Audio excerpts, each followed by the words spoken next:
السلام عليكم ورحمة الله وبركاته. أهلا بكم أعزائي المتابعين في كل مكان، يا رب تكونوا بخير. معاكم محمد عبد الناصر. النهارده هنشوف مع بعض فيديو سريع كده، ورب يكون خفيف كده ولذيذ ويعجبكم. شغلنا في الجبسون بورد. الشقة هنا بدأنا فيها من حوالي 4 أيام، خلصنا الجبسون بورد وحفر الليد بروفايل والماجنتيك، وعندنا السقف هنا ده معمول فايبر اوبتكس أو روز زي ما الناس بتسميه الفترة الأخيرة دي، أو ألياف ضوئية. السقف الفايبر اوبتكس ده مش ملوش علاقه بالجبس، فمش معنى ان انت شغال جبسون بورد هتقدر تنفذه. الماجنتيك ده شغل كهرباء، احنا برضه عشان شغالين تشطيب كامل فالحاجات دي كلها بتبقى معانا وعندنا خلفيه عنها. هنا دي غرفه النوم الماستر. هنور لكم السقف ده بس بعد ما نشوف الشقه كلها الاول، الجو يكون ضلم شويه كده وبعد كده هنور لكم السقف ده تشوفوه. دي غرفه النوم الماستر زي ما احنا شايفين كده. ده الجزء بتاع السرير، اضاءه مخفيه او هيدن لايت يمين وشمال السرير، وطالعه مكمله معانا للسقف.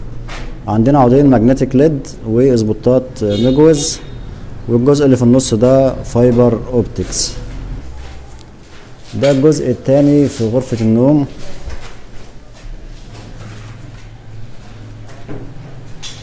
الجبس هنا كله فلات وهيدن لايت على الحيطه مع ليد بروفايل. لسه الاسبوتات هتتفتح ان شاء الله مع مرحله الكهرباء. عندنا هنا ده الحمام، مش عارف هيبان في النور ولا لا. حمام برضو فلات وهيدن لايت على الحيطه داير ما يدور مع عودين بروفايل ليد.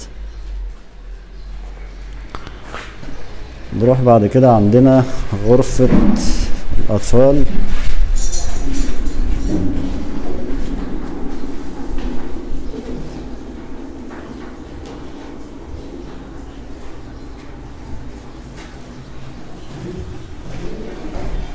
وده حمام الضيوف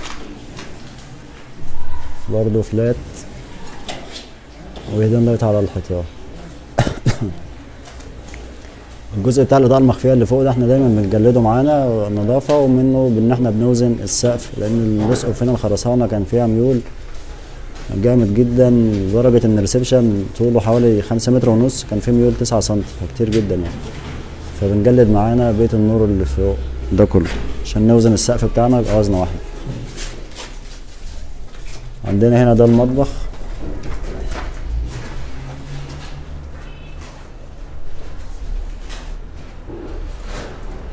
هنا الجزء ده بيت نور هيتركب عليه اكريليك بعد كده مع الاضاءه المخفيه.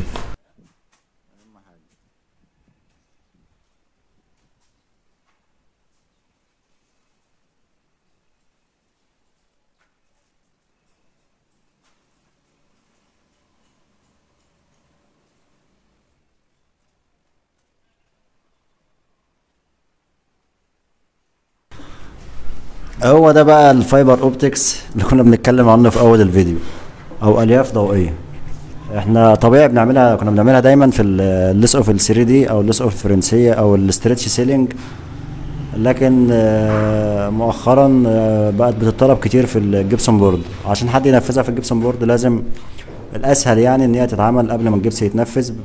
هو هنا الالياف احنا سايبينها طويله شويه، بعد النقاشه والتشطيب الكامل بنرجع نقص الالياف دي على مستوى السقف، بتبقى مساويه للسقف مفيش فيها اي زيادات، وبنديها لسعه كده بكويه اللحام بحيث ان هو يتخن معايا الشعره شويه ويزود نقطه الاضاءه عن كده كمان.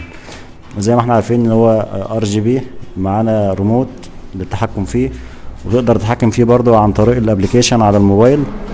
معاك 16 لون ثابتين، وفي 4 انظمه للاضاءه بتغيرهم على النظام اللي انت حابه. بس دي كانت الفكرة اللي في السقف اللي حبينا نتكلم عنها، واتمنى يعجبكم.